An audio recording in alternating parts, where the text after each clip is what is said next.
Ховд аймгийн нийгмийн арслал Монголын оюутны холбоо санаачлан хөдөөгийн цөмдийн 18-аас 35 насны залуучуудын дунд залуучуудын ТV караоке тэмцээнийг үе шатаагаар зохион байгуулж эхэллээ.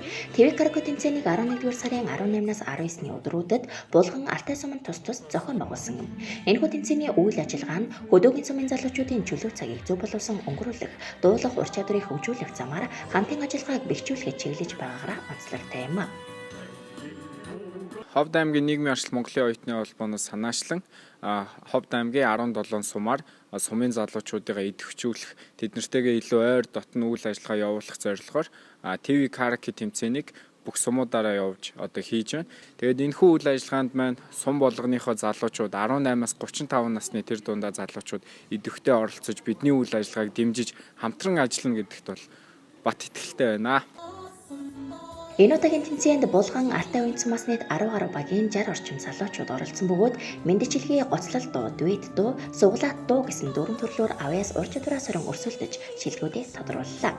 Тухайлбал Булган суманд болсон залуучуудын ТV караоке тэмцээний тэргүүн байрт онцгой байдлын хилцээний баг, дид байрт аялахгүй баг, 3 дугаар байрт үнчийн залуус баг тус шалгарсан юм. Харин Алтай суманд болсон тэмцээнд Алтай сумын ерөнхий боловсролын сургуулийн аялахгүй баг, Зулай цагаан Алтай баг, Алтай сүрлэг баг тус манлай шагналаа авлаа. Залуучуудын ТV караоке тэмцээнийг цаашид бусад суманд зохион байгуулахаар төлөвлөж байна.